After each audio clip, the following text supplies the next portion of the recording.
ठीक है। तो फ्रिक्शन जो होगा सॉलिड्स में होगा और विस्कोसिटी लिक्विड्स में या फ्लूइड्स में होगी। पहली चीज, friction is independent of area. Friction कभी एरिया पे डिपेंड नहीं करता, एरिया ऑफ कॉन्टैक्ट पे। Viscosity depends on area. Friction कभी स्पीड पे डिपेंड नहीं करता। हाई सेंस में डिपेंड कर सकता है कि बॉडी रेस्ट में है तो स्टैटिक फ्रिक्शन आएगा, स्पीड में है तो काइनेटिक फ्रिक्शन आ जाएगा। लेकिन ये वाला जो है, ये फ्रिक्शन फोर्स ये स्पीड पे डिपेंड करेगा। ये इनमें बेसिक से डिफरेंस है। अगेन ये पॉइंट्स नोट्स में से ढूंढ लेना। अब आओ वापस से देखिए, आपके पास क्या है, लैमिनर फ्लो। तो आई होप आपने लैमिना वर्ड सुना। We can call a layer as, सिर नीचे करके क्यों आ रहे हो, ना सर झुका के जियो और ना मुंह छुपा के जियो। आई थिंक यही लिरिक्स थे। आगे क्या था, किसी को याद हो तो, मेरे को याद नहीं आ रहा। कोई बात नहीं, जाने दीजिए। कोई और आ रहा है क्या? तुमने पीछे मुड़ के नहीं देखा? शाबाश बच्चे, जिंदगी में कभी पीछे मुड़ के मत देखो, खासकर रात के टाइम जब तुम सुनसान रास्तों पे चल रहे हो और कोई तुम्हारा पीछे से नाम ले रही है स्त्री। आई थिंक वो 3 बार बुलाएगी, ठीक, और पीछे मुड़ के नहीं देखना। अगर देख लिया तो वो उठा के ले जाएगी। डोंट वरी, मैं तो पहली बार में ही देख लेता हूँ कोई बुलाए तो, ये मेरे रिफ्लेक्स है। ठीक है। वैसे ये अफवाहें बचपन से फैली हुई है कि आप सुनसान रास्तों पे घूमोगे तो कोई आवाज आएगी, आपको बुलाएगी। कुछ आइडिया है इस बात का? या मैंने ये अफवाहें सुनी है? ठीक। गांव में तो क्या होता है, कुर्ते पजामे में वाइट में कोई चल रहा होगा आदमी, या कोई डायन जिसके पांव उल्टे होंगे। मेरे को कभी समझ नहीं आता कि ये लोग सरवाइव कैसे कर जाते हैं इतना देखने के बाद। क्या? कोई बात नहीं, चलिए आइए इसके बारे में कभी और डिस्कस करेंगे। Laminar flow, layer over layer flow. Lamina, हम 2 डायमेंशनल प्लेन को लेमिना कह रहे थे रोटेशनल वाले चैप्टर में। तो इसमें लेमिनर फ्लो, मान लो आपके पास एक गिलास पानी है, आपने पानी ऐसे फर्श पे फेंक दिया आराम से, ज्यादा स्पीड से नहीं। तो सबसे पहले वाटर जाएगा, ये ग्राउंड है। तो वाटर की एक लेयर मॉलिक्यूल्स के साइड में मॉलिक्यूल्स, एक लेयर ग्राउंड को टच करेगी। उसके ऊपर वाली लेयर, उसके ऊपर वाली लेयर ऐसे दिखा, ये क्या हो गया, लेयर ओवर लेयर। ये जो लेयर ग्राउंड को टच करती है इसकी स्पीड नियरली 0 होती है। इसके ऊपर वाली लेयर की स्पीड प्लस डीवी हो जाती है, हल्की से ज्यादा। उसके वाले की स्पीड और प्लस डीवी ऐसे हल्के हल्के इंक्रीज होती है। नोटिस करना, जो भी वॉल को टच करेगा उसकी स्पीड सबसे कम होगी, और जो वॉल से सबसे दूर होगा उसकी स्पीड सबसे ज्यादा होगी। तो यहाँ पे आपने अगर कभी एक मग में दूध वगैरह पिया है या फिर लेट जैसे शिकंजी बनाई है, तो आपने उसे फ्लो मूव करवाया होगा। तो मूवमेंट सबसे ज्यादा कहाँ होती है, लिक्विड के बीच में। और जो पार्ट यहाँ वॉल्स को टच कर रहा है उसकी स्पीड सबसे कम होती है। नेक्स्ट टाइम अगर सॉस वगैरह डाल रहे हो बॉटल से तो नोटिस करना, जब सॉस आएगी, ओके काके जी बोतल बनी है, ठीक, तो जब सॉस आएगी तो ये कुछ ऐसी शेप बनेगी। इस सेंस में बीच वाला पार्ट ज्यादा स्पीड से निकलेगा, साइड वाला उतनी स्पीड से नहीं निकलेगा। तो ये लेमिनर फ्लो ही है। वॉल्स के पास वाले लेमिना लेयर की स्पीड बिल्कुल कम होती है, और जो वॉल से सबसे ज्यादा दूर होता है वो सबसे ज्यादा स्पीड रखता है। ठीक है, अब इसे समझते हैं। देखो, ये एक लेयर, ये एक और लेयर, ऐसे लेयर ओवर लेयर। मैं तो जल्दी जल्दी बना सकता हूँ। ये हमारे पास एक लिक्विड की लेयर हो गई। टेक्निकली कितने लेयर्स होंगे, काइंड ऑफ इनफाइनाइट, बहुत ज्यादा लेयर होंगी। एक लेयर में कुछ मॉलिक्यूल्स होंगे हाइट में, ठीक। तो मैंने एक रैंडमली लेयर चूज कर ली, ये वाली लेयर। ये लेयर आगे जा रही है तो इसकी स्पीड आगे हो गई। आप देख सकते हो ये लेयर इसके और इसके दो के कांटेक्ट में, तो ये दोनों इसे अपोज करेंगे। ये पीछे क्या लगाएंगे, इस पे फ्रिक्शन। लेकिन यहां मैं फ्रिक्शन नहीं बोल सकता, तो इसे क्या कहेंगे, विस्कस फोर्स, एफ। लेट जैसे घर में शादी वादी का माहौल है, ठीक है, गद्दे और गद्दे रखे हुए हैं, रात को लोग आते रहेंगे सोते रहेंगे, बचपन में याद हो तुम्हें, एक पंखे के नीचे सोते रहते थे। तो आपने गद्दे के ऊपर गद्दा डाल दिया और अब आपको एक गद्दा बीच में से निकालना है। कोई छोटा सा बच्चा है, चिंगर रहा है कि ये मेरा फेवरेट गद्दा है, मेरे को यही चाहिए, ये नहीं कि टॉप वाला ले ले, और आप उसे मार नहीं सकते, उसकी मम्मी आसपास है, तो आपको जबरदस्ती ये निकालना पड़ेगा। तो आई होप आपको आइडिया हो, ठीक है, कि जब हम इसे निकालेंगे तो इसके ऊपर नीचे वाली लेयर इसे अपोज करेंगे। दूसरी चीज, ये वाला जो गैप है दोनों लेयर्स के बीच में, ये गैप x, ठीक, ये भी हमारे इसको निकालने में अफेक्ट करेगा। जैसे आपने कभी एक बुकों की बिल्डिंग से एक नीचे वाली बुक निकाली हो, बहुत मुश्किल हो जाती है, क्या करना पड़ता है, पहले इसे ऊपर उठा के फिर बीच में से निकालनी पड़ती है। तो आप जैसे इसे निकाल रहे हो, कोई छोटा बच्चा एकदम आके ऊपर कूद गया, या किसी के घर में कुत्ता हो, आप खाट सरका रहे हो, आके वो कूदेगा, उसकी आदत है, ठीक है।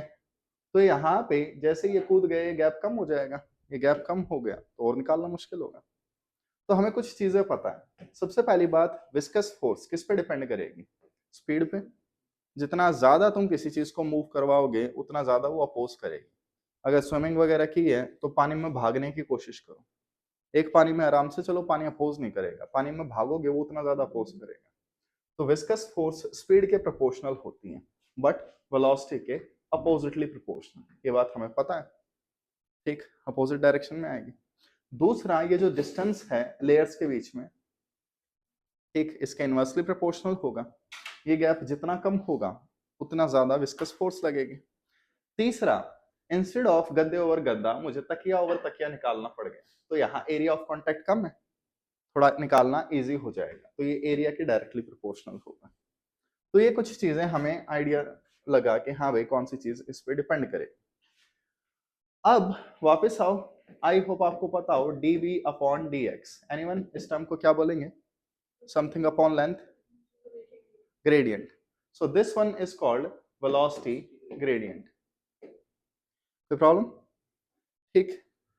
अब फ्रिक्शन इज इक्वल टू इटा ए dv बाय dx, ये प्रॉपर फॉर्मूला होता है, अगर आप माइनस का साइन भी ले लो तो। इटा क्या है, proportionality constant.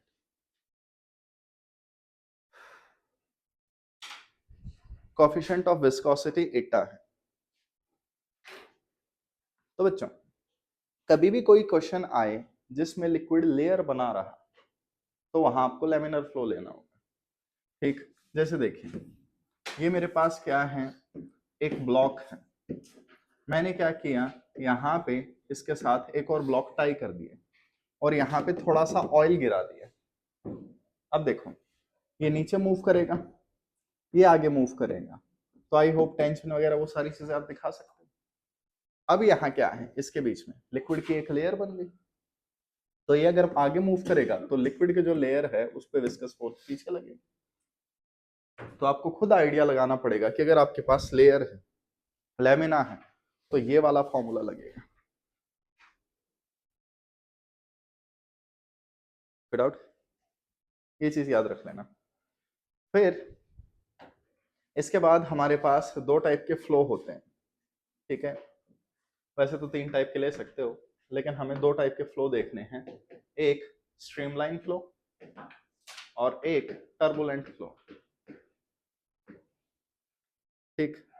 Let just say किसी नलके से पानी बिल्कुल स्मूथली गिर रहा है, बिल्कुल स्मूथली, तो तुमने क्या किया, हाथ लगा के देखा कि हाँ भाई पानी गिर भी रहा है या जमा हुआ है, पता ही नहीं चल रहा है, इतना स्मूथ आ रहा है। वो जो फ्लो होता है दैट इज स्ट्रीमलाइन फ्लो। और टर्बुलेंट फ्लो रैंडमली आ रहा है, लेट जैसे आपने मोटर एकदम चला दी, पानी जो स्टार्टिंग में आता है पुचक पुचक करके एकदम से फट फट फट फट, जो आउट ऑफ कंट्रोल फ्लो होता है that is called turbulent flow. अब यहाँ पे देखिए, लेट जैसे मेरे पास ये एक पाइप है, इस पाइप में एक मॉलिक्यूल ऐसे गया, फिर ये मॉलिक्यूल ऐसे गया, और फिर ऐसे, फिर ऐसे, फिर ऐसे, लेट जस्ट से किसी एक मॉलिक्यूल ने ये वाला पाथ ले लिया, ये वाली लाइन ले ली। अब इस मॉलिक्यूल के पीछे जितने भी मॉलिक्यूल हैं सारे के सारे इसी पाथ को फॉलो करेंगे। अगर ये फिनोमिना है, all the streams are following the same line, then it will be called a streamline flow. But on the other hand, speed बहुत ज्यादा हो गई, प्रेशर बहुत ज्यादा हो गया, मॉलिक्यूल्स रैंडमली मूव कर रहे हैं, कोई कहीं जा रहा है, कोई कहीं जा रहा है, कुछ आइडिया ही नहीं। इट्स लाइक स्कूल के डेज में कंप्यूटर लैब में जाना, अगर पीटीआई पास है, पीटी टीचर पास है, तो स्ट्रीमलाइन फ्लो होगा। एक बच्चा जैसे मूव करेगा उसके पीछे सारे लाइन में वैसे ही मूव करेंगे। लेकिन अगर किसी ने नहीं देखा तो आप सब टर्बुलेंट फ्लो में जाएंगे, कोई भी दो बच्चे लाइन में नहीं मिलेंगे, कोई भी, ठीक, सारे रैंडमली भाग रहे हैं। तो ये है स्ट्रीमलाइन और टर्बुलेंट फ्लो। अब पता कैसे चलेगा कौन सा फ्लो है? तो ये चीज पता चलती है रेनॉल्ड्स नंबर से। जहां तक मुझे पता है, नहीं एनसीईआरटी में रेनॉल्ड्स नंबर नहीं है, लेकिन अभी मैंने रिसेंटली जेईई मेंस में क्वेश्चन देखा, तो तुझको करना होगा। सो हमारे पास आता है रेनॉल्ड्स नंबर या रेनॉल्ड्स नंबर, जो भी बोलते हो। It is just a number. ये नंबर आपको इजीली बता सकता है कि स्ट्रीमलाइन फ्लो है या टर्बुलेंट फ्लो। इसका फॉर्मूला होता है inertial force, force is equal to M A, जिसमें मास आता है वो वाली इनर्शियल फोर्स होती है, एंड विस्कस फोर्स, इन दोनों का रेशियो। तो इसका डेरिवेशन वगैरह सिलेबस में नहीं है, मैं डायरेक्ट लिख रहा हूं। फॉर्मूला होगा रो वी डी ओवर इटा। सिंबल्स गैस करो। इटा तो कोफिशिएंट ऑफ फ्रिक्शन हो गया। हाँ भाई, rho density of the liquid, v small v है, वी स्पीड ऑफ लिक्विड, और डी क्या है? Diameter of tube. जिस भी ट्यूब में से लिक्विड मूव कर रहा है, हम पाइप नहीं लेंगे, पाइप वगैरह लेंगे एक्सपेरिमेंट में एरर ज्यादा आ जाएंगी, छोटी सी ट्यूब लेंगे। तो रेनॉल्ड्स नंबर का ये फॉर्मूला होता है रो वी डी अपॉन इटा। अब वापस आइए, अगर रेनॉल्ड्स नंबर 1000 से कम है या 2000 से ज्यादा है या दोनों के बीच में है, तो तीन केस होते हैं। एग्जैक्टली 1000 2000 के इक्वल होना नियर इम्पॉसिबल है प्रैक्टिकली, क्योंकि प्रैक्टिकली अगर आप कोई चीज मेजर कर रहे हो तो वो 1000.00000 कभी नहीं आ सकती, थोड़ी बहुत कम आएगी या ज्यादा आएगी। हाँ तो बच्चों, अगर रेनॉल्ड्स नंबर 1000 से कम है तो कौन सा फ्लो होगा? गैस करो। अगर स्पीड कम होगी तो रेनॉल्ड्स नंबर छोटा होगा। तुम्हें क्या लगता है कम स्पीड पे कौन सा फ्लो होना चाहिए? स्ट्रीमलाइन। तो ये वाला फ्लो होगा स्ट्रीमलाइन फ्लो, मॉलिक्यूल्स आराम आराम से मूव करेंगे। लेकिन स्पीड हद से ज्यादा हो गई तो कौन सा फ्लो होगा? Turbulent. What about middle one? This is called unsteady flow. कुछ पॉइंट्स पे आपको स्ट्रीमलाइन मिल जाएगा, कुछ पॉइंट्स पे टर्बुलेंट मिल जाएगा।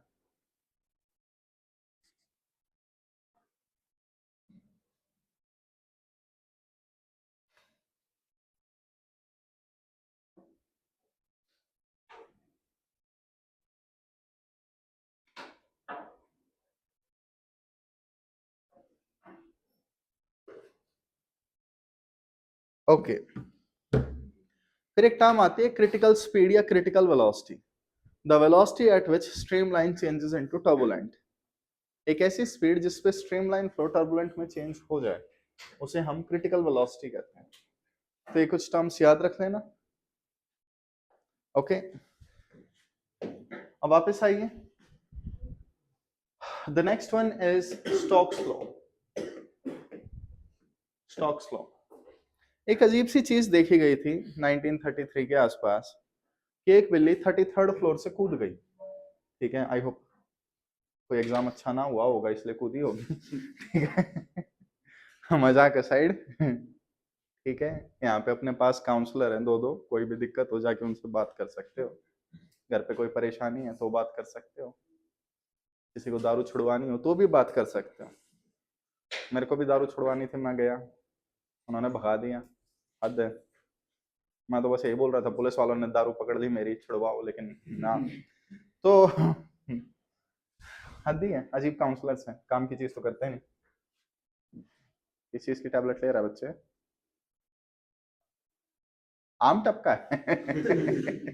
मुझे सच में लगा इतनी जल्दी टैबलेट्स लेनी पड़ गई, वो भी मेरे लेक्चर में फर्स्ट में।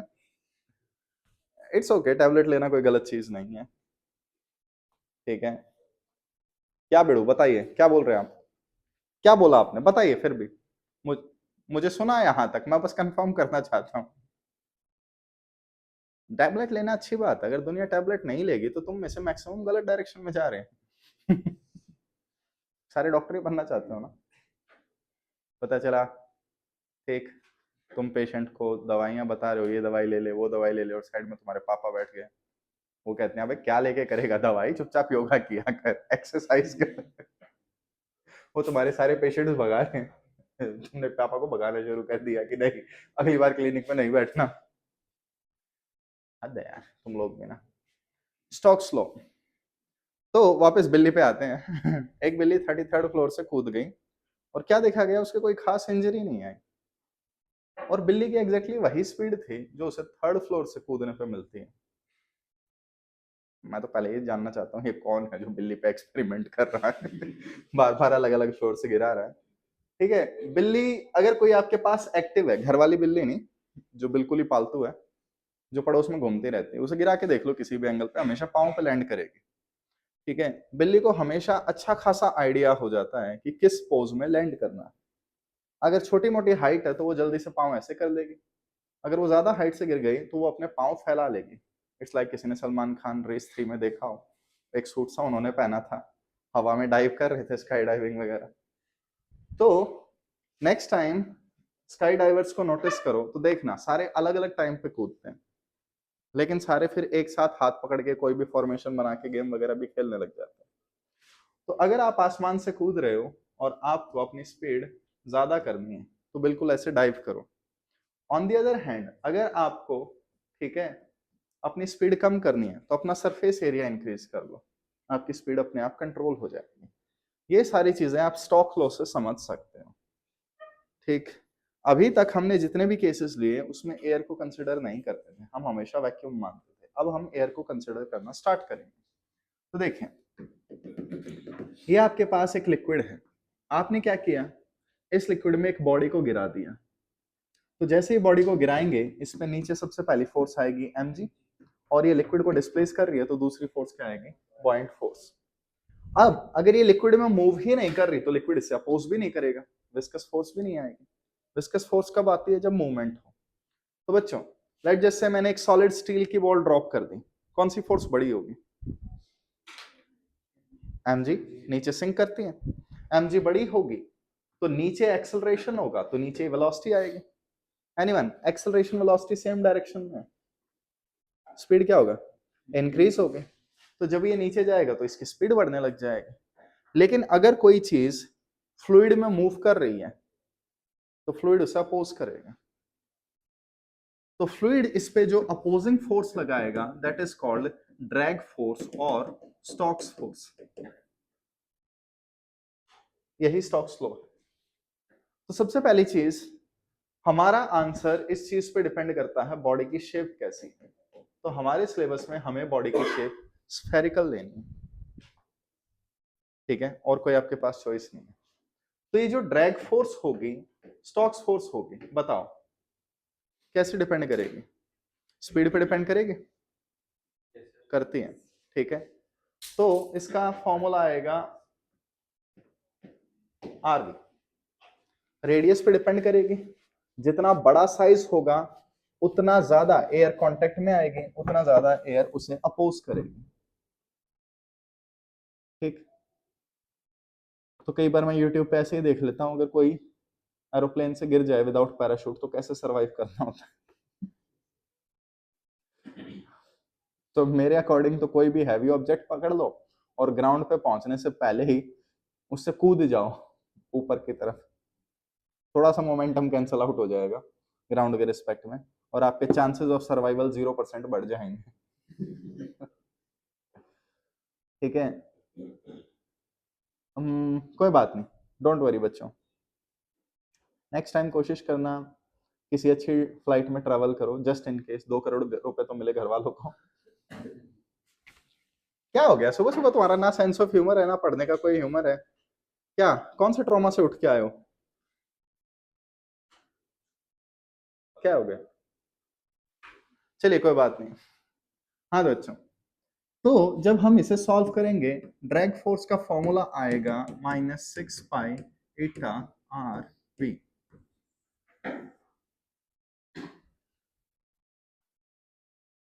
Minus 6 pi Etah are we.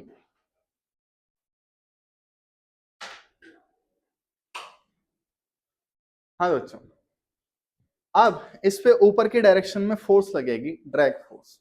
चलो हेल्प करो आप, थोड़ी देर के लिए डेटा ले लेते हैं। लेट जस्ट से हमारे पास एक सॉलिड बॉडी है, नीचे फोर्स लग गई mg, ऊपर फोर्स लग गई बॉयंट फोर्स, और ये मैं एक एग्जांपल ले रहा हूँ खुद data. Let just say mg 100 Newton है, बॉयंट फोर्स 40 न्यूटन है।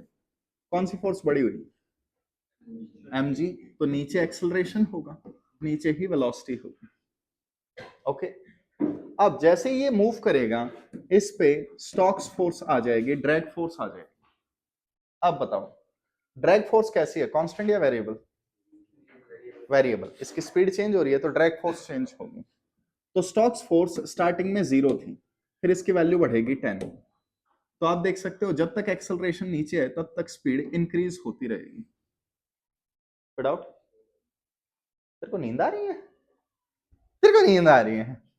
आ रही है। मुंह धो के आ सकता है, इट्स ओके। कोई नहीं बच्चे, मुझे भी आ रही है लेकिन मैं खड़ा हूं, मैं सो गया तो फिर ठीक नहीं रहेगा, गिर सकता। हाँ तो बच्चों, अब भी कौन सी फोर्स बड़ी? नीचे mg डोमिनेट कर रहा है, तो नीचे ही एक्सेलरेशन रहेगा, स्पीड इंक्रीज करती रहेगी। तो ये 10, 20, 30, 40, 60 तक। जैसे ही ये ड्रैग फोर्स 60 हो गई, ऊपर फोर्स कितनी है? 100। नीचे फोर्स कितनी है? नेट फोर्स कितनी हो जाएगी? तो प्लीज याद रखिएगा, अगर किसी बॉडी पे नेट फोर्स 0 हो गई तो जो उसकी स्पीड होती है उसे हम टर्मिनल स्पीड या टर्मिनल वेलोसिटी कहते हैं। तो आपको पता है धीरे धीरे इस पे नेट फोर्स 0 हो जाएगा। तो वैसे तो आपको लगता होगा एरोप्लेन से कूद गए तो तुम्हारी स्पीड इंक्रीज होती रहेगी ना, एक टाइम के बाद स्पीड कांस्टेंट हो जाएगी, एयर रेजिस्टेंस इतना ज्यादा हो जाएगा कि वो आपकी स्पीड कम करेगा। इसी वजह से जो आसमान से मीटियोराइट्स की छोटे छोटे पत्थर वगैरह गिरते रहते हैं वो पहुंच नहीं पाते अर्थ तक। तो आसमान में नेक्स्ट टाइम कोई तुम टूटता तारा देखो ना, वो टूटता तारा नहीं है, वो कोई मीटियोराइट है, वो कोई पत्थर वगैरह है, कोई सैटेलाइट का डेब्री है जो एटमॉस्फेयर ने जला दिया। तारे टूटते हैं तो ऐसे नहीं टूटते, तारे एक्सप्लोड होते हैं, और वो अगर एक्सप्लोड हो गए तो बहुत ज्यादा लाइट दिखाई देगी। तो नेक्स्ट टाइम विश मांगो सोच लेना एक जलते हुए पत्थर पे तुम विश मांग रहे हो। देखा है वैसे किसी ने टूटता तारा उस टाइप से? बहुत रेयर ऑकरेंस है, अगर तुम देख रहे हो तो इसका मतलब है तुम्हें 24 घंटे आसमान की तरफ नजर रखनी पड़ेगी, वो भी रात के टाइम। ठीक है, मैंने एक बार देख रखा, मैं बहुत एक्साइटेड था कि हाँ भाई न्यूज पे सुनूंगा सुनूंगा, घंटा कुछ नहीं आया। क्या बच्चे, क्या हुआ? जाने दो। हाँ तो बच्चों, टर्मिनल स्पीड समझ में आया? इसका ग्राफ बता सकते हो वेलोसिटी वर्सेस टाइम का कैसा बनेगा? स्टार्टिंग में स्पीड क्या है? 0। धीरे धीरे इंक्रीज होगी और उसके बाद कांस्टेंट हो जाएगी। तो टर्मिनल वेलोसिटी के ग्राफ ऐसे बनते हैं।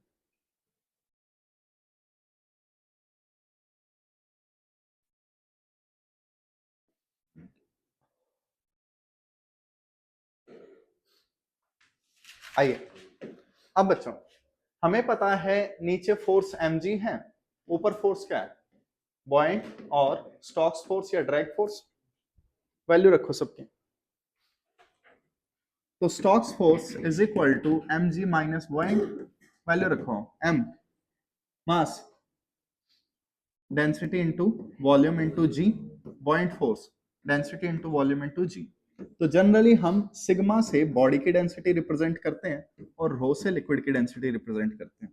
Stokes force 6 pi Etah are we, मैं मैग्नीट्यूड रख रहा हूं, प्लीज इसे सॉल्व करो। वॉल्यूम को 4/3 पाई आर क्यूब रखो प्लीज, बच्चा पार्टी। तो तुम्हारे टर्मिनल स्पीड का फॉर्मूला आएगा 2/9 are square ji by Etah sigma minus rho. तो ये टर्मिनल स्पीड होती है।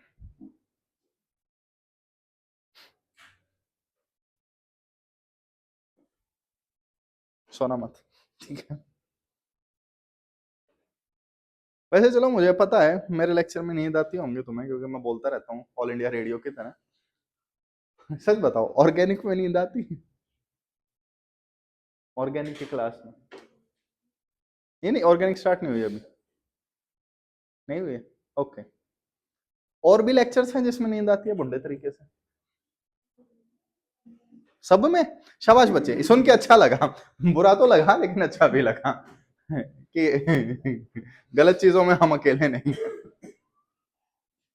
हाँ बच्चों, एक चीज देखो, सबसे पहले डेंसिटी ऑफ बॉडी, किसी भी बॉडी को ले लो, उसकी डेंसिटी 10⁻³ में मिलेगी। किसी भी बॉडी को, मरकरी, वाटर, आइस, थोड़ी सी कम हो जाएगी, थोड़ी सी ज्यादा हो जाएगी, ऑर्डर 10⁻³ में ही रहेगा। लेकिन अगर मैं एयर ले लूं, एयर की डेंसिटी बताइए, किसी को याद है? 1.2 kg पर मीटर क्यूब। 1.2 इंटू 10⁻³ नहीं, जस्ट 1.2। 1 मीटर क्यूब में, 1000 लीटर में नियरली 1 kg एयर होते हैं। तो अगर मैं आपसे कहूं एयर में एक चीज फॉल कर रही है, तो नियरली 1000 - 1। तो मैक्सिमम केसेस में आपको क्या करना पड़ेगा, इसे नेग्लेक्ट करना पड़ेगा। अगर आप एयर के केस में बॉयंट फोर्स देख रहे हो, तो बॉयंट फोर्स नियरली नेग्लिजिबल लगेगी। कोई क्वेश्चन नहीं पूछा जाता 1 kg आयरन हैवी है या 1 kg कॉटन। ये मत कहना सेम है, क्योंकि हमारे पास पूरा डेटा नहीं है। वैक्यूम में दोनों सेम होंगे। अब देखो, 1 kg आयरन इतना सा, 1 kg कॉटन इतनी सी, कौन ज्यादा वॉल्यूम डिस्प्लेस कर रही है? एयर की। तो इस पर बॉयंट फोर्स ज्यादा लग जाएगी, तो इसका नॉर्मल रिएक्शन कम आएगा, जिसका मतलब है थोड़ा सा और वेट डालना पड़ेगा 1 किलो करने के लिए। तो जस्ट इन केस तुम अपना आंसर गलत बोल भी दो, तो उसे सही प्रूफ कर देना। तुम दोनों में से कोई भी आंसर दे दो, ठीक है? प्रूव हम कर देंगे किसी भी तरीके से। This is called engineering and also doctoring. तुम आगे कुछ गलत ऑपरेशन कर दोगे, तो तुम्हें जल्दी से वो सिम्टम्स दिखाने होंगे जो प्रूव करें कि तुमने ऑपरेशन सही किया था। क्योंकि डॉक्टर गलत नहीं होता, गलत पेशेंट होते हैं। ऑपरेशन करते टाइम सबसे बड़ा पंगा होता है लेफ्ट राइट का, ठीक है? फ्यूचर के लिए तुम्हें बता रहा हूँ, अगर जस्ट इन केस तुम्हें कभी राइट आर्म का ऑपरेशन करवाना है, लेफ्ट आई का, किसी भी चीज का, तो खुद ही मार्कर से लिख देना, not this hand, this hand, this I बना देना, क्योंकि ये बहुत दिक्कतें हैं। लेफ्ट राइट बहुत नॉर्मल दिक्कत है, इसका लेफ्ट या मेरा लेफ्ट। ठीक है, ये चीज होती है। तो फ्यूचर के लिए पहले ही बता रहा हूँ, कभी किसी जानकार का हो और कोई रिलेटिव है जो तुम्हारे नंबर पूछता रहता है, मत लिखो। And expect the probability of half. चलिए जाने दीजिए। तो ये टर्मिनल वेलोसिटी होगी। हमने क्या देखा, टर्मिनल वेलोसिटी किस पे डिपेंड करती है? r² सिग्मा माइनस रो, इन चीजों पे। ऑफ कोर्स ग्रेविटी पे भी डिपेंड करेगी, लेकिन ये चीजें थोड़ी सी मेन है। तो तुम्हें टर्मिनल स्पीड का फॉर्मूला याद होना चाहिए। अब आइए, next is surface tension. Surface tension, anyone? Tension was tightness. अगर कोई चीज टाइट होगी, अंडर स्ट्रेस होगी, तो उसमें टेंशन होगी। आई होप आपको थोड़ा सा याद हो, ठीक है? आपने कभी देखा हो मच्छर मक्खी पानी के ऊपर बैठे हुए हैं? आप बैठ के देख लो, ठीक है, सीधा अंदर जाओगे। तो टॉप लेयर जो होती है किसी भी लिक्विड की, outer most layer of a liquid, gas नहीं बोल रहा, surface tension is possessed only by liquids. Surface tension gases के पास नहीं होती, ठीक? तो outermost surface of a liquid behaves like a thin membrane, पतले सी मेम्ब्रेन की तरह एक्ट करता है। तो क्या होगा बताओ? वहां टाइटनेस है, सरफेस टेंशन होगी। नेक्स्ट टाइम अगर तुम कोई प्रैक्टिकली देखो कि एक बंदा बहुत ऊंचाई से स्विमिंग पूल में कूद रहा है, तो ध्यान से देखना, जब भी वो कूदेगा नीचे एक पाइप लगा रखी होगी और वो पाइप एयर बबल्स छोड़ेगी। ठीक, अगर वो एयर बबल्स ना छोड़े और ये पर्सन सीधा कूद जाए, तो जैसे कार्टून्स में नहीं होता, टॉम एंड जेरी में वो कूद गया स्विमिंग पूल से, टकराते टूट गया और फिर उसके बाद एंटर हुआ, वो बिल्कुल सही होगा। अगर तुम बहुत हाई स्पीड से पानी में एंटर कर रहे हो, तो पानी will act like a concrete floor, एकदम फर्श की तरह एक्ट करेगा। तो ये जो मूवीज में दिखाते हैं ना कि बंदा इतनी ऊंचाई से कूद गया पानी में और सरवाइव कर गया, सरवाइव तो मे भी कर सकता है वो, लेकिन उसकी सारी हड्डियां टूट जाएंगी। जैसे आप लोगों में से किसी ने स्विमिंग की हो, सीधा कमर के बल कूदे हो या छाती के बल कूदे हो, पूरे लाल लाल हो गए हो, ठीक है, तो पानी बहुत टाइट होता है, तो पहले आपको उसकी सरफेस टेंशन तोड़नी होगी। सरफेस टेंशन की वजह से कपड़े अच्छे नहीं धुलते, ठीक। जब हम पानी में सर्फ डालते हैं तो सर्फ सरफेस टेंशन को कम करता है। सर्फ कभी सोचा, सर्फ सरफेस से बना है? क्यों चौंके? टाइड, एरियल, एरिया से बना है, एरियल, सरफेशियल, सुपरफिशियल। दिमाग खुला? जब भी मैं महाभारत सुनता था मेरे को लगता था महाभारत वो, लेकिन बाद में मुझे समझ में आया भारत का साइज बहुत बड़ा था उस टाइम पे, महाभारत उसे बोला गया है जिसके लिए लड़ाई हुई थी।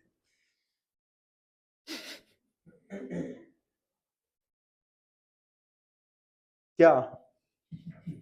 फिर मैंने एक दिन भगवत गीता को संस्कृत में देखा। भगवत गीता, गीता गाना, गाया, भगवान ने गाया, ये मतलब था इसका। कोई बात नहीं बच्चों, फिजिक्स में वापस आते हैं, ठीक है। सो यहाँ पे देखें, रीजन समझते हैं। सबसे पहले तुम्हारे पास क्या है, ये एक कंटेनर है, ठीक है। इस कंटेनर में हमने एक लिक्विड डाल दिया, तो सबसे ज्यादा अवेलेबल लिक्विड क्या है? वाटर, इसीलिए कि ये किराए पे पानी मारते हैं, ठीक है। बाकी लिक्विड हैवी पड़ जाते हैं, धोने भी मुश्किल हो जाते हैं। सोचो एक कंटेनर को पानी में डाल दिया, अब उसे धो रहे हो। अब आपके पास यहाँ एक मॉलिक्यूल है, तो आई होप आपको कोहेसिव एडहेसिव फोर्सेस पता होंगे। कोहेसिव, को एक जैसे, साथ वाली, एडहेसिव एड अलग। जैसे लेट, जैसे आजकल तुम रेडियो पे गाना सुन रहे हो, तो एड्स के बीच में गाना आता है ना? पहले गाने के बीच में ऐड आती थी। तो ऐड क्या होता है? अलग मटेरियल को अलग मटेरियल से चिपका देना।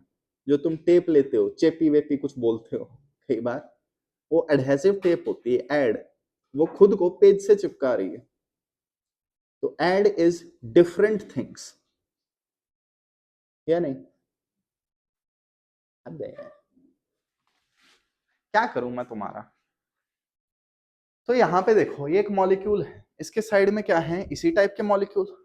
तो वो मॉलिक्यूल इस पे फोर्स लगाएंगे हर डायरेक्शन से, ओके। तो इस पे नेट फोर्स कितनी होगी? 0। ये हर साइड से इक्वली खींच रहा है। यहाँ एक मॉलिक्यूल है बिल्कुल इस खोपचे में, इस पे कौन फोर्स लगा रहा है? ठीक, साइड वाले मॉलिक्यूल्स और वॉल लगा रही है। इस पे नेट फोर्स कितनी है? 0। देख सकते हो इस पे 3D में हर डायरेक्शन से फोर्स लग रही है। अब ये मेरे पास एक मॉलिक्यूल है, एनीवन, इस मॉलिक्यूल पे कौन फोर्स लगा रहा है? नीचे वाले, साइड वाले। तो इस पे ये फोर्स लगा रहे हैं, ऊपर से कोई फोर्स नहीं, लेट जस्ट से ऊपर वैक्यूम है, एयर भी नहीं, ठीक। तो इस पे net force by the liquid किस डायरेक्शन में हो जाएगी? Downward by lower molecules. ये जो नीचे वाले मॉलिक्यूल हैं जो इसे टच कर रहे हैं, ये नीचे हो जाएगी। तो आप देख सकते हो इस मॉलिक्यूल पे एक नेट फोर्स नीचे की तरफ आ रही है दूसरे मॉलिक्यूल से, तो एक टाइट में हो गया। बाकी सब पे 3D में फोर्स थी, इस पे डाउनवर्ड एक फोर्स है, तो इसमें क्या आ गई? टेंशन आ गई, ठीक। जैसे क्लास में वाइवा शुरू होने वाला है, तो हमेशा लास्ट मॉलिक्यूल्स पे फर्क पड़ेगा जो सरफेस पे, पहले वाले पे, आखिरी वाले पे, ए नाम से, जेड नाम से, बीच वाले जनरली सेफ रहते हैं। तो टेंशन उनके डेवलप होती है जो एक्सट्रीम्स में है। सोच समझ के आंसर देना, इस मॉलिक्यूल पे नेट फोर्स कितनी है? 0, नॉन जीरो? 0। ऑफ कोर्स तुम आर्ग्यू कर सकते हो कि अभी अभी मैंने ये लिखा। लेट जस्ट से एक रोडवेज है पूरी भरी हुई, ठूसी हुई, प्राइवेट रोडवेज, आपने कभी देखा होगा ऐसा सीन, और आप फिर भी गेट पे लटक लिए। अगर आप मुंबई में रहते हो तो मुंबई लोकल्स में यही हाल है, ठीक है। आदमी तो छोड़ो, औरतें लटकते हुए जाती है बाहर गेट पे, ठीक, इतनी सारी वीडियोस वगैरह हैं। तो आपके पास एक ट्रेन है, आप ट्रेन में बाहर लटके हुए हो, लेकिन आप गिर सकते हो, और जो अंदर लोग हैं वो भी थोड़े हेल्पफुल ही है, उन्होंने आपको पकड़ लिया। आप पे बाकी लोग अंदर फोर्स लगा रहे हैं कि गिर ना जाए, क्या आप अंदर मूव करोगे? गेट पे लोग खड़े हैं, अंदर मूव नहीं कर सकते। एक चीज देखो, अगर किसी चीज पे नेट फोर्स है तो वो क्या करेगा? एक्सेलरेट करेगा, नहीं करेगा? क्या ये मॉलिक्यूल यहां से नीचे जाएगा? नहीं। तो बाकी मॉलिक्यूल इसे नीचे खींच रहे हैं, लेकिन ये नीचे क्यों नहीं जा रहा? क्योंकि यहां भीड़ है, ये नीचे जा नहीं सकता, इसलिए यहां टेंशन आई। तो एनसीईआरटी एग्जाम्पलर का क्वेश्चन है, प्लीज याद रखिएगा, सरफेस मॉलिक्यूल्स पे टेंशन होती है, नेट फोर्स उन पे जीरो होती है। अगर आपको सॉलिड्स वाला क्वेश्चन याद हो, तो ये एक रॉड है, मैंने दोनों साइड फोर्स एफ लगाई, बताओ नेट फोर्स कितनी है? जीरो, लेकिन टेंशन कितनी है? एफ। तो टाइटनेस और net force, these are different things. तो सारे मॉलिक्यूल्स पे नेट फोर्स जीरो है, लेकिन इस पे बाकी मॉलिक्यूल्स इसे नीचे पुश कर रहे हैं, पुल कर रहे हैं, और ये नीचे जा नहीं पा रहा है, इसलिए इसमें टेंशन। याद रह जाएगी ये बात, ठीक है। इवन मैंने भी बुक्स में देख रखा है, पहले मैं भी यही मानता था कि नेट फोर्स नीचे की तरफ है, लेकिन अगर नेट फोर्स नीचे की तरफ होती तो एक्सलरेट करता, नीचे जाता, लेकिन ये नीचे नहीं जाता, सरफेस पे ही रहता। तो ये चीज थोड़ी सी देख लेना, this causes the surface to be tight. तो ये जितने भी सरफेस के मॉलिक्यूल्स हैं ये टाइट हो जाएंगे।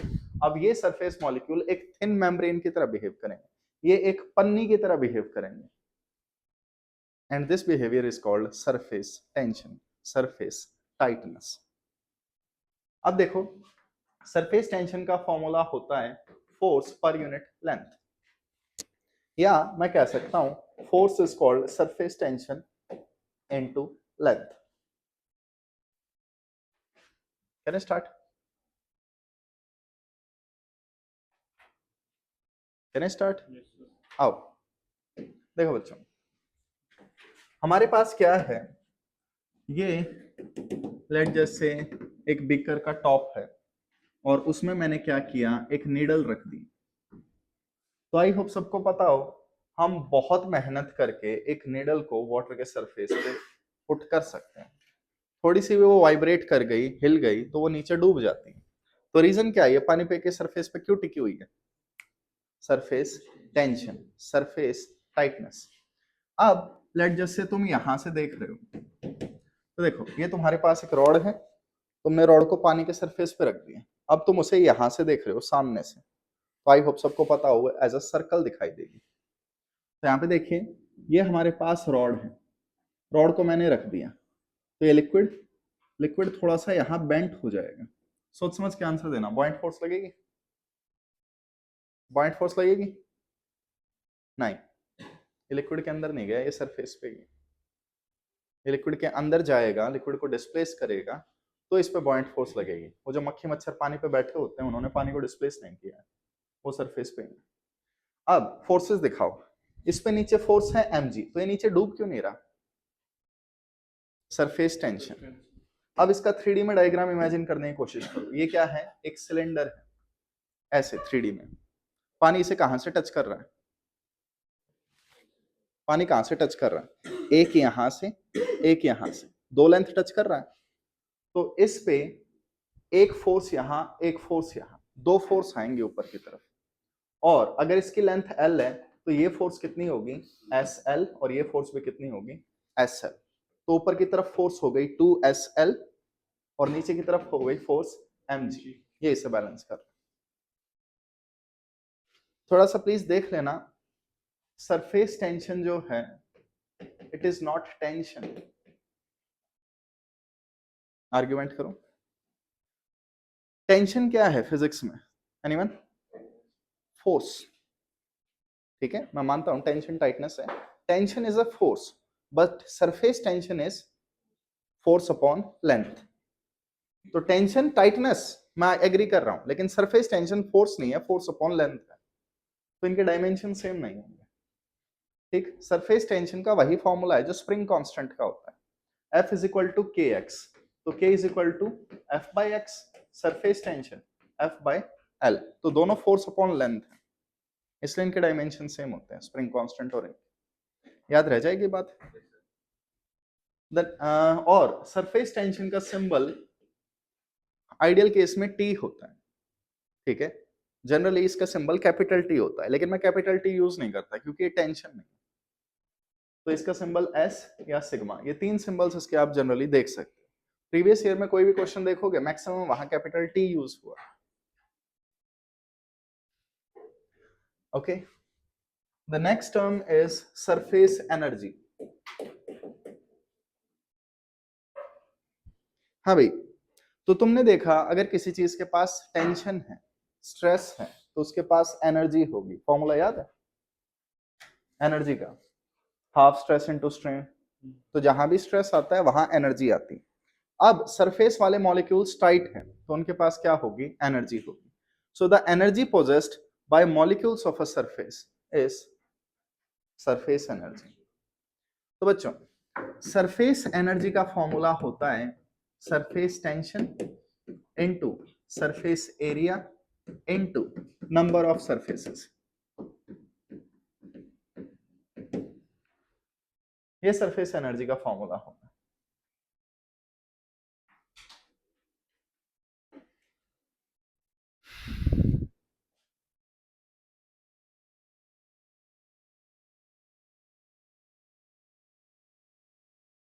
याद रह जाएगा।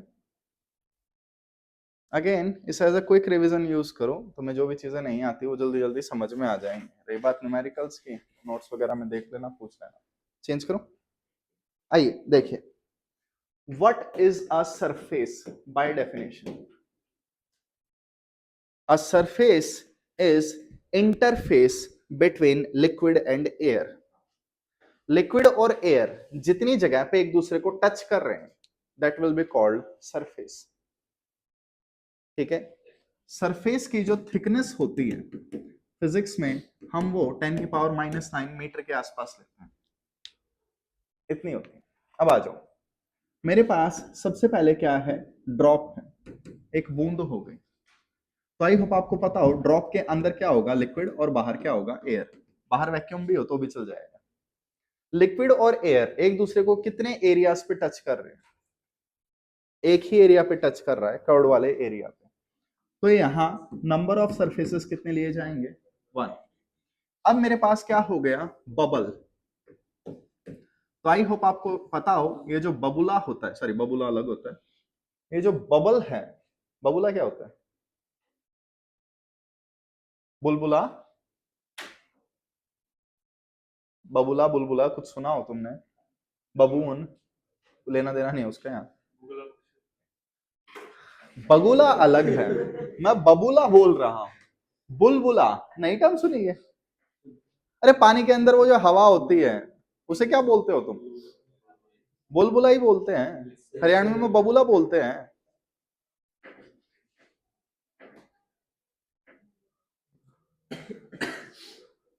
हद है यार,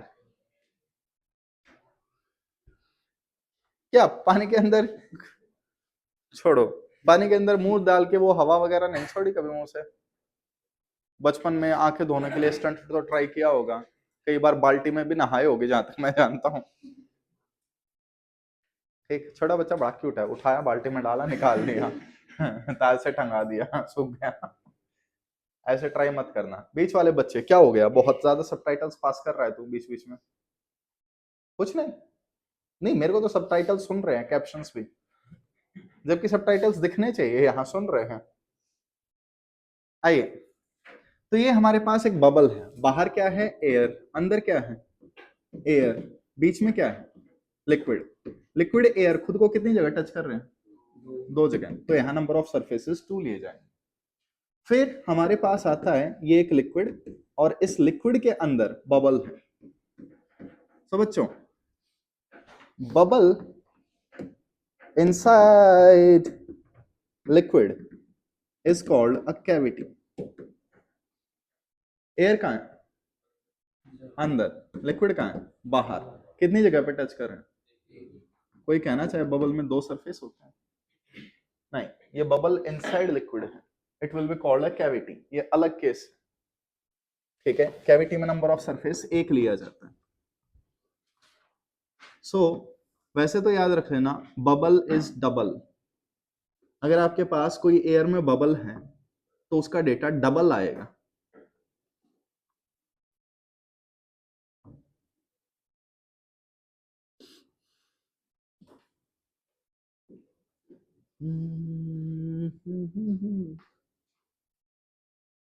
ज्यादा हो गया क्या?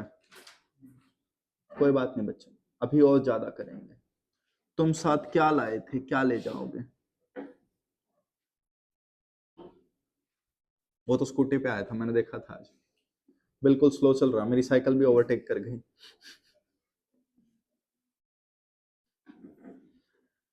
ओके, आइए अब देखो हमारे पास क्या है। ये एक वायर से हमने फ्रेम बना दिया, ऐसा आपने वायर्स ली, ऐसा रख दिया, और इसके ऊपर आपने एक रॉड रख दी, इसे सोप वाले वाटर में डाला, और यहाँ पे फिल्म आ गई, परत बन गई फिल्म। कभी सोचो मूवी लगी हुई है, तो ये डिस्टेंस है L, ये डिस्टेंस है B। यहाँ पे बताइए इसकी सरफेस एनर्जी कितनी होगी? तो सरफेस एनर्जी का formula, surface tension into surface area. कितना एरिया इसका? LB into number of surfaces. तो आपके पास ये अगर एक फिल्म है तो ये आगे से एयर को टच करेगी, पीछे से एयर को टच करेगी, तो नंबर ऑफ सरफेसेस 2 होंगे। ऐसे हमें एनर्जी निकालनी है। अगर मैं पूछूं बताओ कितना वर्क डन हुआ, तो प्लीज याद रखना, work done is change in surface energy. Surface energy initial final को सबट्रैक्ट कर दो, तो वर्क डन आ गीता जिता दिता।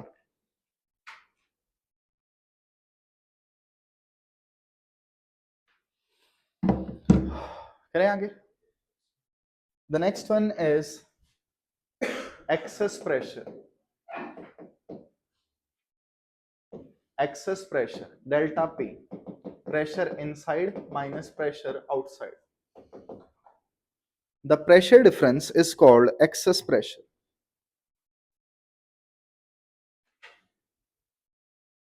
हाँ तो बच्चों देखो, ये हमारे पास क्या है, एक चैम्बर है, और इस चैम्बर में मैंने एक मेम्ब्रेन लगा दी, ठीक। लेट जस्ट से आपके पास यहाँ एक गैस है, यहाँ एक गैस है, और बीच में आपने बलून की लेयर लगा दी, गुब्बारे वाली लेयर, मेम्ब्रेन थिन, और ये मेम्ब्रेन ऐसे झुक गई। बता सकते हो किस साइड प्रेशर ज्यादा होगा? तो ये P1 ये P2, कैसे कह सकते हो लेफ्ट साइड प्रेशर ज्यादा होगा? यहाँ पे कैसी शेप बन रही है? कनकेव। तो जिस साइड प्रेशर ज्यादा होगा उस साइड से कनकेव शेप बन जाती है।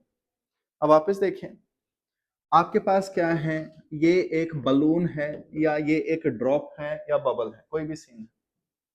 मैंने एक पॉइंट ले लिया, यहाँ कहीं भी हो सकता है, सेंटर पे होना जरूरी नहीं है। यहाँ प्रेशर Pi, एक पॉइंट मैंने यहाँ ले लिया, दिस इज PO। ये P नॉट नहीं है, P एटमॉस्फेरिक नहीं है, जस्ट P आउटसाइड है।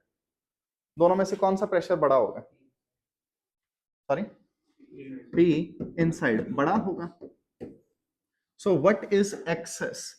एक्सेस इज एक्स्ट्रा, फालतू। तो अगर मैं पूछूं अंदर बाहर का डिफरेंस कितना है, तो मैं ये जानना चाहता हूं अंदर प्रेशर बाहर से कितना ज्यादा है, कितना एक्सेस है। So the pressure difference of inside and outside is called excess pressure. तो बालकों याद रख लेना, एक्सेस प्रेशर जो होता है इसका फॉर्मूला होता है 2S/R और 4S/R। गेस कर सकते हो कौन सा फॉर्मूला किसके लिए होगा? ये किसके लिए है, ड्रॉप के लिए या कैविटी के लिए? और ये किसके लिए है, बबल के लिए। इनके डेरिवेशन नहीं करवाऊंगा। So this is excess pressure.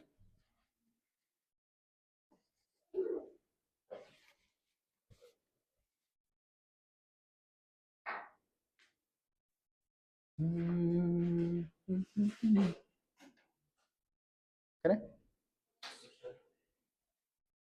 Okay,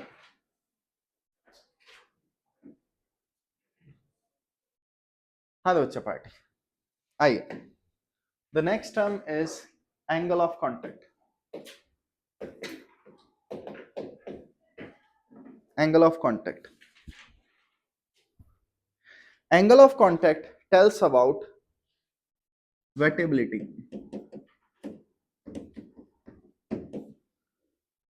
ये हमें बताता है कि कोई चीज गीली है या नहीं है। जैसे इतिहास में लिखा है वाटर इज वेट, पानी गीला होता है, इसलिए सर्दियों में नहाने में दिक्कत आती है, तो रेनकोट पहन के नहाना चाहिए। ठीक है, अब देखो, आपने अपना हाथ पानी में डाल दिया, हाथ निकालोगे पानी चिपकेगा। आपने अपना हाथ मरकरी में डाल दिया, हाथ बाहर निकालो, मरकरी चिपकेगी नहीं। हो सकता है हाथ पे थोड़ी बहुत लगी रह जाए क्योंकि आपने हाथ की शेप अजीब सी कर रखी थी, लेकिन हाथ अगर बिल्कुल फ्लैट करके निकालोगे तो मरकरी बिल्कुल नहीं चिपकेगी। तो मैं ये नहीं कह सकता मरकरी गीली है। हो सकता है तुम्हें फीलिंग आए कि ये गीली है, लेकिन वो गीली नहीं होगी अकॉर्डिंग टू फिजिक्स। तो अगर कोई लिक्विड किसी सरफेस से चिपक रहा है तो हम कहेंगे वो लिक्विड वेट, और नहीं चिपक रहा तो नहीं है। ठीक, जैसे आपने कोई एड वगैरह देखी हो या रील देखी हो, दो शर्ट, एक शर्ट पे पानी डाला चिपक गया, एक शर्ट पे पानी कॉफी कुछ भी डाल रहे हो चिपक नहीं रहा। तो वो सारा एंगल ऑफ कांटेक्ट का खेल है। आपके लेदर के शूज हो गए, रेनी सीजन में आप वॉकिंग कर रहे हो, लेदर के शूज में पानी घुस गया, पुचक पुचक पुचक, कभी हुआ। ऑन द अदर हैंड, अगर वहीं पे आप लेदर के शूज के ऊपर वैक्स रगड़ लो, मोमबत्ती वाला, तो पानी उनके अंदर नहीं जाएगा। कंडीशन अप्लाइड कि पूरा ही पानी में डाल दिया और कोई सीन किया। तो वैक्स जो होता है, वैक्स के पानी नहीं चिपकता। So water is not wet for wax. तो ये सारी चीजें कौन बताता है? Angle of contact. ये वेटेबिलिटी के लिए है।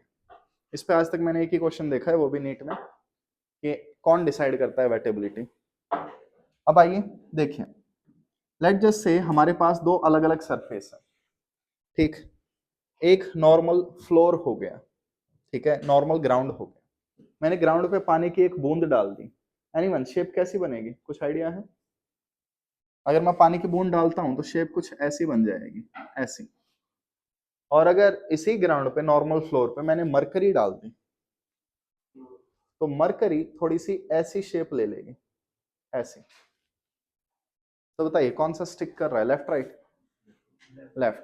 कैसे पता चल रहा है? Angle of contact. आ जाओ। हाँ तो बच्चों, कोई ऐसा पॉइंट ढूंढो जहां सॉलिड लिक्विड एयर तीनों टच कर रहे हैं। तो यहां देखो, इस पॉइंट में, इस साइड लिक्विड है, नीचे सॉलिड है, इस साइड एयर है।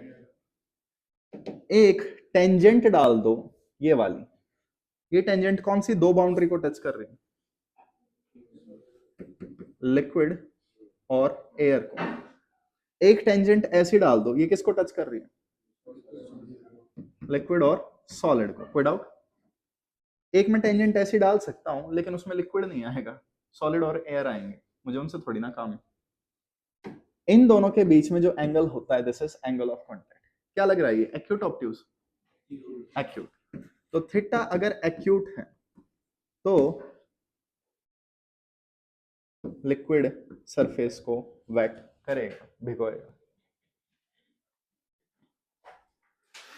क्या नहीं पढ़ रखा क्या ये टॉपिक? पढ़ा है, शाबाश, पढ़ा है। यहाँ पे एंगल ऑफ कांटेक्ट बनवाओ। तो ये पॉइंट है जहां सॉलिड लिक्विड गैस तीनों टच कर रहे हैं। ये टेंजेंट डाली, कौन सी सरफेस की टेंजेंट है? Solid liquid. ये टेंजेंट डाली, कौन से की है? Liquid air gas.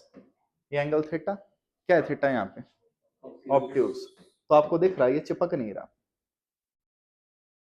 ठीक है।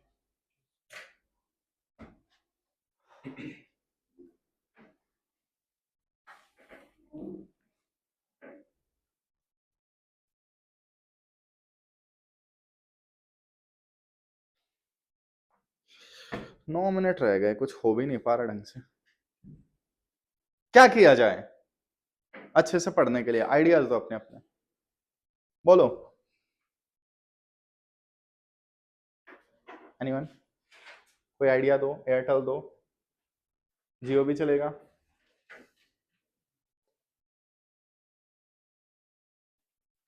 नेवर माइंड, अगर आपके पास आइडिया नहीं है तो कोई बात नहीं। Next topic is capillary rise. Capillary rise,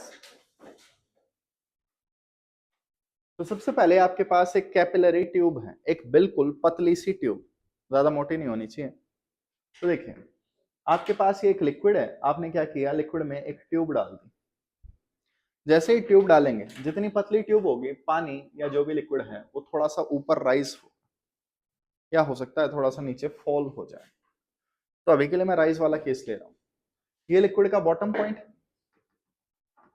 यहां तक आओ, this height is called capillary rise. ठीक है, लिक्विड जितना ऊपर जाता है ये राइज, कैपिलरी राइज होगा, और इसका फॉर्मूला होता है 2s cos theta upon rho g are.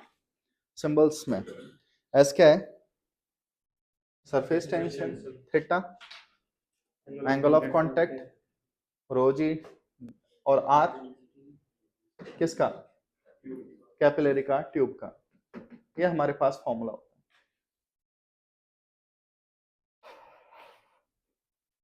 है। एंगल ऑफ कांटेक्ट दिखाओ फिगर में प्लीज, एंगल ऑफ कांटेक्ट दिखाओ। तो ये पॉइंट है जिसपे सॉलिड लिक्विड गैस तीनों टच कर रहे हैं। नीचे टेंजेंट डालूंगा तो ये टेंजेंट फोर्स लगाएगी सॉलिड और लिक्विड में। इस साइड टेंजेंट डालूंगा तो ये लगाएगी एयर और लिक्विड में। तो ये वाला जो होगा this will be angle of contact.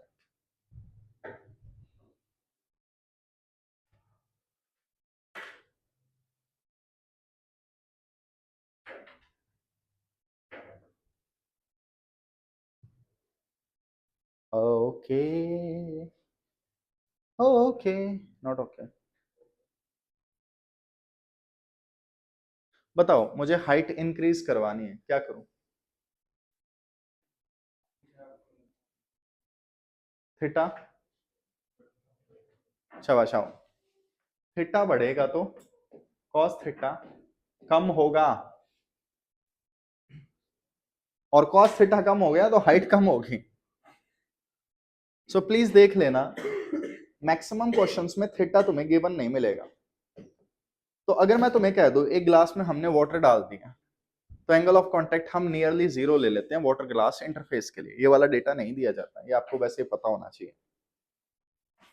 तो देखो थीटा जीरो हो गया तो कॉस थीटा कितना हो जाएगा, 1।